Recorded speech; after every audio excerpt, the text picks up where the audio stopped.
నమస్తే హరీష్ గారు. నమస్తే సార్ ఎలా ఉన్నారు సార్? బాగున్నారా?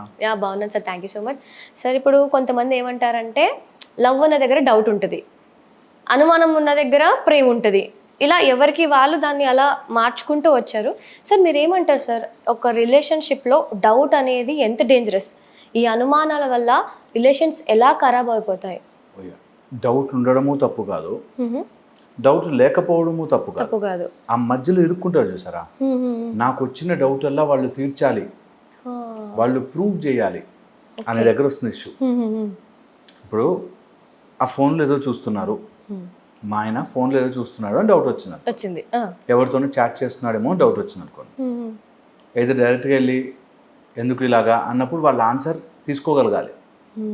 అంతే, డౌట్ పడ్డానికి ఏం లేదు, క్యాజువల్ మెసేజెసే అన్నప్పుడు డౌట్ తీసుకోగలగాలి.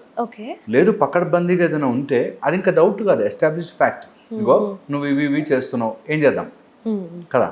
సో పాయింట్ ఇస్, ఈ మధ్యలో ఉండిపోయి వాళ్ళ అవతల వాళ్ళు ప్రూవ్ చేసేసినప్పటికీ అరే వాళ్ళు నా ఫ్రెండ్సే క్యాజువల్గా మాట్లాడుకుంటున్నారు రా బాబు అన్నా కూడా కొన్ని డౌట్స్ వస్తాయి. ఓకే, ఎంతమంది వస్తారో, ఈ అమ్మాయి వాళ్ళ కొలీగ్స్ వాళ్ళతో డిన్నర్కి వెళ్తుంది, అందరూ కొలీగ్స్ ఉన్నారు.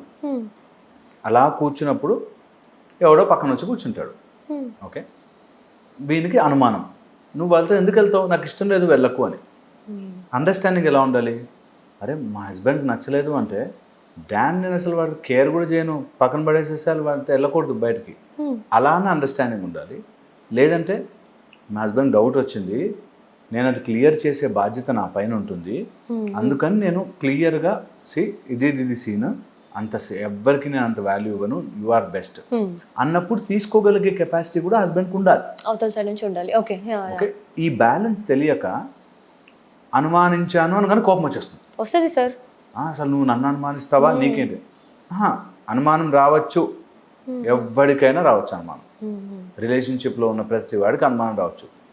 ఒక పేరెంట్ స్కూల్లో పిల్లవాడిని దింపి నెక్స్ట్ 1 monthకో ఎప్పుడైనా పేరెంట్ టీచర్ మీటింగ్ ఉంటే మా వాడు స్కూల్లో బాగానే చదువుతున్నాడా, చదివే నమ్మకం లేదా, నేను స్కూల్కి ఎందుకు వెళ్తాను అంటే కాదు పిల్లవాడు చదువుతున్నాడు లేదా అనేది పేరెంట్ టీచర్ మీటింగ్ పెట్టి చెప్తారు కదా. అట్లాగే ఒక రిలేషన్షిప్లో ఉన్నప్పుడు వైఫ్ అండ్ హస్బెండ్ మధ్యలో అనుమానాలు రావచ్చు, కోపాలు రావచ్చు, భయాలు రావచ్చు, ఇన్సెక్యూరిటీస్ రావచ్చు. ఇలా ఏమున్నా తీర్చుకునే బాధ్యత ఇద్దరి మీద ఉంటుంది, is a point. At the same time చెప్పినప్పుడు కండిషన్స్ వినకుండా నో నేను అన్నదే కరెక్ట్, నేను చెప్పిందే కరెక్ట్, నువ్వు అలా ఆ రోజు అందుకని బిహేవ్ చేసావు కాబట్టి ఇది ఫిక్స్ అని మాట్లాడుకోవడం చాలా చాలా కష్టం. ఓకే, అందుకే నేను ఇప్పుడు అనుమానం మంచిది కాదా అంటే, అనుమానము ఫుల్గా పడు, క్లియర్ చేసేసుకో, సాల్వ్ చేసేసుకో, అక్కడ ఒక ఆస్పెక్ట్. లేదా అనుమానం ఇంకా వేస్టా, అన్నిసార్లు ప్రూవ్ అయిపోయింది ఇంకొద్దు అని. నాకు తెలిసిన ఒక అమ్మాయి మంచి చదువుకున్న పిల్ల, ఓకే, ఎంటెక్ దాకా చేసిన జాబ్ కూడా ఉన్న పిల్ల. వాళ్ళ హస్బెండ్ సమ్ పెద్ద ఆఫీసర్ పోస్ట్లోనే ఉన్నాడు, కొంచెం లేట్గానే మ్యారేజ్ అయింది. ఓకే, అయితే ఆమెకు అనుమానం ఏంటంటే ఇంకెవరితోనే రిలేషన్షిప్ ఉందేమో అని. ఆ డౌట్ పెద్దదయ్యి ఆమె ఎలాగో అలాగా నాకు కాంటాక్ట్లోకి వచ్చింది. సరే ఇట్లా డౌట్ ఉంది సార్, నేను ఫస్ట్ క్వశ్చన్, మీకు ఏమైనా ప్రూఫ్లు దొరికాయా? అస్సలు ప్రూఫ్ లేకుండా చేస్తాడు సార్ అంట. ప్రూఫే లేనప్పుడు ఆయన అంత పకడ్బందీగా పోయి నిజంగానే ప్లాన్ చేసి ప్రూఫ్ లేకుండా చేస్తే ఇంకా నువ్వు డౌట్ పడి బాధపడ్డం తప్పితే ఇంకేముండదు అక్కడ, అంతే, ఆప్షనే లేదు కదా. లేదా నువ్వు చాలా తెలివి వాడి ప్రూఫ్ చేసుకుని అమ్మయ్య ఏదో దొరికింది నాకు, ఇంకా నేను డెసిషన్ తీసుకోవచ్చు ముందుకెళ్ళాలా వెనక్కి పోవాలా అని. అలా లేకుండా రోజు లోపల స్ట్రగుల్ అవుతూ ఉంటుంది.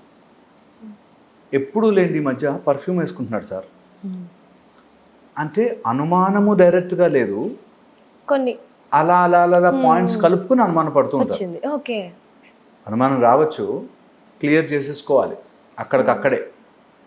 అండ్ వాళ్ళు చెప్పే ఆన్సర్ని కూడా వినగలగాలి. ఇలా లేక అనుమానము రిలేషన్షిప్స్ని నాశనం చేసేస్తుంది. ఒకసారి అనుమానం రాగానే గొడవలో ఏవో మాటలు అన్నప్పుడు చూసావా నువ్వు తట్టుకోలేకపోతున్నావు వాళ్ళనంటే ఇంకా కంచి తిప్పుతూ ఉంటాయి రిలేషన్షిప్స్. ఎంత మందిని చూస్తామో వీళ్ళు అనుమానించింది జరగాలి అని కోరుకుని టార్చర్ పెడతారు. నేను చెప్తున్నా. ది అదర్ ఆస్పెక్ట్లో నా వైఫ్కి అనుమానం వచ్చింది ఆర్ నా హస్బెండ్కి అనుమానం వచ్చింది అంటే డ్యామ్ విత్ దట్ నేను నీకు ఏం కావాలో చెప్పి నేను ఎన్నిసార్లు ప్రూవ్ చేయమన్నా ప్రూవ్ చేస్తా, నాకేం లేదు అనేది వీళ్ళకి ఉండాలి. ఉండాలి. ఓకే, బికాస్ నా రిలేషన్షిప్లో నా వైఫ్కి అనుమానం రావచ్చు, కోపం రావచ్చు, ఎప్పుడైనా అలగచ్చు, ఎప్పుడైనా ఉంటే నేను I'm ready to prove it. Ego ఏం లేదు, అన్నిసార్లు చెప్పినా నీకు అర్థం కాదా, ఎందుకు అర్థం కాలేదేమో మళ్ళీ చెప్పు. దట్ ఈస్ వాట్ రిలేషన్షిప్స్ నిలబెడుతుంది. దట్ నువ్వు అనుమానించు బాస్, నో ప్రాబ్లం, నా సైడ్ క్లియర్. కొంతమంది ఓవర్ ద బోర్డ్ వెళ్ళిపోయి నువ్వు నన్ను అనుమానిస్తున్నావు కాబట్టి ఇప్పుడు కావాలని చేస్తా, అర్థమైనా? ఓకే, నువ్వు అనుకుంటున్నావు కాబట్టి ఓకే నేను రేపు వెళ్ళి మాట్లాడతా చూడు, అప్పుడు ఏం చేస్తావు? ఎలా వెళ్ళిపోతుంది తెలుసా రిలేషన్షిప్స్? ఇది కేవలము నేను చెప్తున్నాను కంపాటబిలిటీ ఇష్యూస్ వల్లే. మనకి ఎప్పుడైనా చక్రం వేసి చూస్తున్నప్పుడు, మ్యారేజ్ చెయ్యాలి అని చక్రం వేసి చూస్తున్నప్పుడు గణములు, గణ అంటాము, యోని అని చూస్తాము, వాళ్ళ జాతి చూస్తాము, ఎలాంటి క్యారెక్టరైజేషన్స్ ఉంటాయో చూస్తాము, కంపాటబిలిటీ చూస్తాము, వర్ణ చూస్తాము, ఇలాగా అన్ని పాయింట్స్ వైజ్ చెక్ చేస్తాం. అంటే అసలు ఒక మనిషి మ్యారేజ్ చేసుకుంటే ఇద్దరు కపుల్లో ఎవరు డామినేట్ చేస్తారు అవన్నీ తెలిసిపోతుంది. ఓకే, అలాంటివి చెక్ చేస్తాం కదా. అందులో మోస్ట్ ఇంపార్టెంట్ పాయింట్ కంపాటబిలిటీ లేకపోవడం. కంపాటబిలిటీ లేని సంబంధములు వాడికి చుట్టూ అన్ని దూరం నుంచి చూసే వాళ్ళకి అమ్మ ఇంతకంటే మంచి కప్పులు లేదురా బాబు అనిపిస్తుంది. నిజం సార్, అవును. కానీ వాళ్ళు లోపల మామూలు కొట్లాడుకోరు. ఎప్పుడైనా అర్ధరాత్రి పూట డాగ్స్ అరుచుకుంటారు చూడు, ఆ టైప్లో అరుచుకుంటుంటారు. బయట మాత్రం చాలా బ్యూటిఫుల్ కపుల్ చూసే వాళ్ళకి అందరూ అసలు ఇంతకంటే మంచి కపుల్ లేదురా బాబు అనిపిస్తుంది. ఓకే, సో రిలేషన్షిప్లో ఉన్నప్పుడు అనుమానం రావచ్చుగాక, ఏదో ఒక సందర్భంలో మనకి ఇన్సెక్యూరిటీ ఫీల్ అయ్యి అలాంటి కండిషన్స్ కొన్ని జరుగుండొచ్చుగాక, కొంత మనకి తెలియకుండానే బిహేవ్ చేసి ఉండొచ్చు, మనం కూడానే అనుమానం వచ్చేలాగా బిహేవ్ చేసి ఉండొచ్చు. నేను చూసిన ఒక కపుల్లో ఆమె 10th క్లాస్ ఫ్రెండ్, ఆల్రెడీ పెద్ద జాబ్ కంపెనీలో ఉన్నాడు, 10th ఫ్రెండ్ మళ్ళీ వాళ్ళ కంపెనీలోకి జాయిన్ అయ్యారు. హే 10th ఫ్రెండ్స్ ఇంకొంచెం క్లోజ్. ఇలా క్లోజ్ అయ్యేసరికి ఆమె తట్టుకోలేకపోతుంది. వాళ్ళ వైఫ్ అన్నిట్లో ఇన్వాల్వ్ అయిపోతుందండి, అన్నిట్లో ఇన్వాల్వ్ అయిపోతుంది. ఓకే, నాకేదో డౌట్ వస్తుంది, అంటే వాళ్ళు ఏదో ఫిజికల్గా తప్పు చేస్తారని కాదు, అది కూడా కానీ అనుమానం.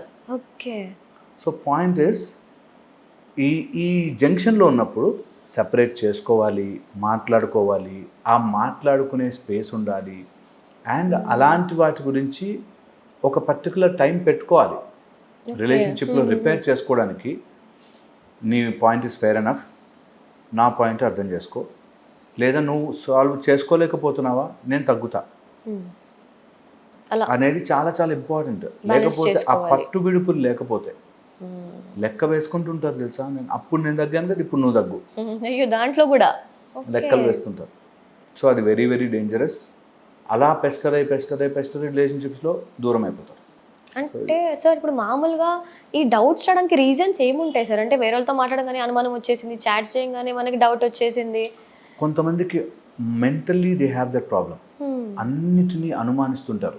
నేను ఏ మైండ్ రిలేటెడ్ సైకలాజికల్ డిజార్డర్ అయినా 3 విషయాల మీద వస్తుంది. ఎవరికైనా ఈ అనుమానం అనే రోగం వచ్చింది అంటే 3 విషయాల మీద వస్తుంది. ఫస్ట్ మైండ్ రీడింగ్ అంటారు. అంటే వాడు చెప్పడు ఏంటి ఇలా చూస్తున్నాడు ఫోను అని, వీళ్ళే వాళ్ళ మైండ్ చదవడానికి ట్రై చేస్తారు. ఫోన్ రాగానే ఎందుకు బయటకు వెళ్తున్నాడు, వీళ్ళే మైండ్ రీడ్ చేస్తారు ఫస్ట్. ఓకే, మైండ్ రీడింగ్ అదొక భయంకరమైన రోగం.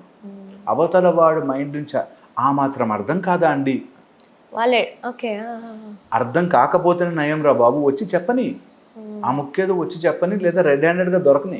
అదే కదా, అంతవరకు నువ్వు ఆ మాత్రం అర్థం చేసుకోలేమా, ఆ మాత్రం తెలీదా అనేది అన్ని సైకలాజికల్ ప్రాబ్లమ్స్కి ఫస్ట్ మెట్టు అవతల వాడిని మైండ్ రీడ్ చేస్తారు. అత్తామామల గొడవల దగ్గర నుంచి, అత్తా కోడల గొడవల దగ్గర నుంచి అన్నీ.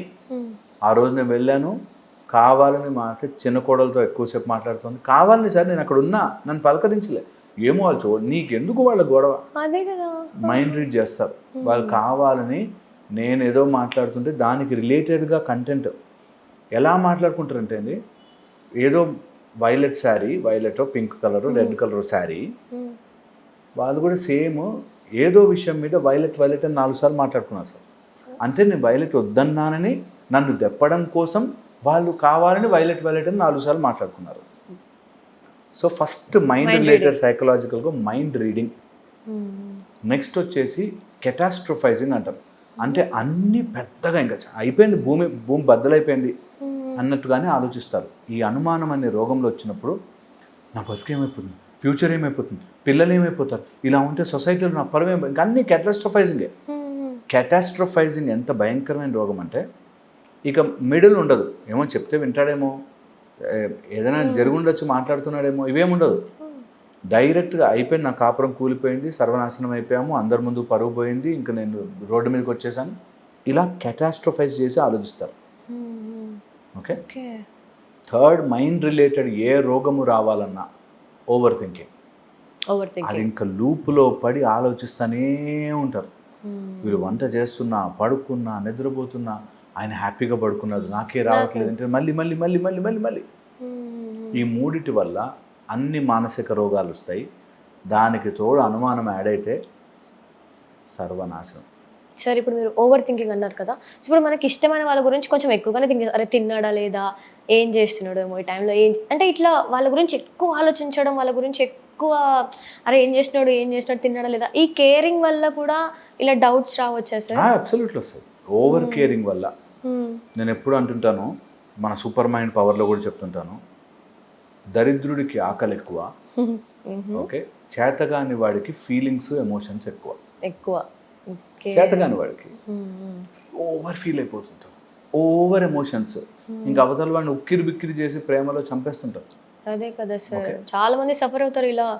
ఎందుకంటే అవి సీన్ చెప్తారు కదా, మా ఫ్రెండ్స్ అలా వచ్చి ఇట్లా జరిగింది, హ్యాపీగానే ఉంటుండే, బట్ సడన్గా ఒక డౌట్ అనేది వచ్చింది, దాన్ని కంటిన్యూ చేసి ప్రెసెంట్ హ్యాపీగా ఉన్న టైంని కూడా స్పాయిల్ చేసేస్తున్నారు. అయ్యో, నేను ఎంతమందిని చూసాను, ఎంతోమంది వస్తారు మన దగ్గరికి, దట్ బాగుంటాడు, మంచిగా అన్ని చేస్తుంటాడు, నువ్వేంటి ఈ మధ్య నాకు అప్పుడులో ఉన్నట్లుగా లేవు, నువ్వు మారిపోయావు చాలా, మాట్లాడు నాతో, చెప్పు ఏంటి ఓపెన్గా చెప్పు. అరే ఏం లేదు చెప్పడానికంటే చూసావా, అసలు మాట్లాడలేదు, చెప్పట్లేదు నాతో సరిగ్గా టైం స్పెండ్ చేయట్లేదు, సంథింగ్ క్రియేట్ చేసుకుంటారు, ఇంకా ఓవర్ థింక్ చేస్తారు. అవతల వాళ్ళకి నేను ఇంపార్టెంట్ కాబట్టి ఇంకా ఎక్కువ చూపించేసుకుంటారు, ఎక్కువ. సార్ ఇంకొకటి ఖచ్చితంగా అడగాలి సార్. ఇప్పుడు కొంతమంది ఏంటంటే వాళ్ళకి ఏదైనా డౌట్ రాగానే నాకు స్క్రీన్ షాట్ పంపివు, ఎక్కడ ఉన్న లైవ్ లొకేషన్ పంపించండి, లేదంటే ఒక ఫోటో తీసి పంపు అని ఇలా కొన్ని ప్రూఫ్స్ అడుగుతారు కదా. సో టైంలో వాళ్ళ ఈగో ఎక్కడో కొంచెం అంటే నేను చెప్పింది నమ్మట్లేదా, అంటే ఇప్పుడు ప్రూఫ్స్ పంపితేనే నేను కరెక్టా, అంటే మన వాళ్ళకి కూడా మనం ప్రూఫ్స్ పంపించుకొని మనం ఏంటో ప్రూవ్ చేసుకోవాల్సిన అవసరం ఉంటుందా సార్? అదే అంటే కొన్ని సందర్భాల్లో రిలేషన్షిప్స్ నిలుపుకోవాలంటే పంపించండి పోనీ, మనం ఏం తప్పు చేయనప్పుడు మనం సెండ్ చేసుకోవచ్చు, ఈగో దగ్గర వెళ్ళొద్దు. ఓకే, ఈగో దానికి పోతే రిలేషన్షిప్ డ్యామేజ్ అవుతుంది. ఇది సైకలాజికల్ కండిషన్ కాబట్టి మనము దానికి అగెన్స్ట్గా వెళ్ళి అది పెద్ద చేయకూడదు. ఓకే, మనం అగెన్స్ట్గా వెళ్ళి పెద్ద చేయకూడదు. ఓకే, ఈగోకి పోతారు చాలామంది, చిన్న విషయాన్ని పెద్ద చేస్తారు. నీకు అనుమానం ఉంది అంటే అదేదో వాళ్ళ ప్రాబ్లం అనుకోరు, కావాలని చేస్తోంది, కావాలని చేస్తున్నాడు అనే ఫీలింగ్లో ఉంటారు. It's psychological condition. అనుమానం అనేది ఒక పెనుభూతం సైకలాజికల్ కండిషన్. అది వచ్చింది అంటే నువ్వు ఈగోతో ఎంత కొట్టినా లేవదు, పోదు. ఇట్ షుడ్ కమ్ ఫ్రమ్ వాళ్ళకి లోపల నుంచి ఆ ట్రాన్స్ఫర్మేషన్ రావాలి.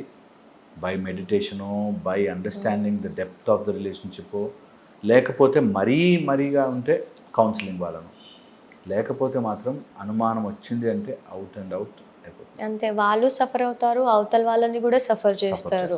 దానికి ఓవర్ థింకింగ్ యాడ్ అయిపోయి కంప్రెస్ అయిపోయి అసలు ఇంకా అన్బిలీవబుల్ ఉంటుంది ఆ రిలేషన్షిప్.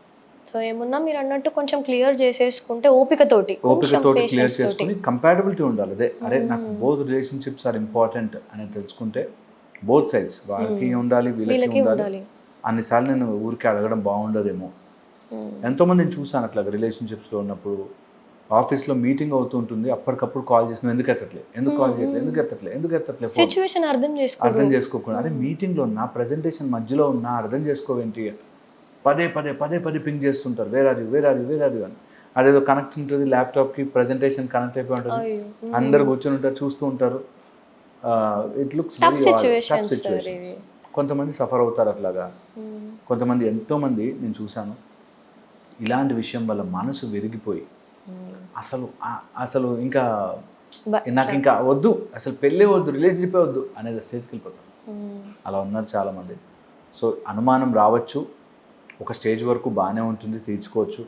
ఇంకా ఓవర్గా అయిపోయి ప్రూఫ్ లేకుండానే పదే పదే అన్నిటిని లింక్ చేసుకుని అనుమానపడతారు చూసారా, అది ఇంకా నెవర్ ఎండింగ్. అలాంటిది మాయ రోగం తెచ్చుకోకండి. సార్ చాలా బాగా చెప్పారు సార్. Thank you sir.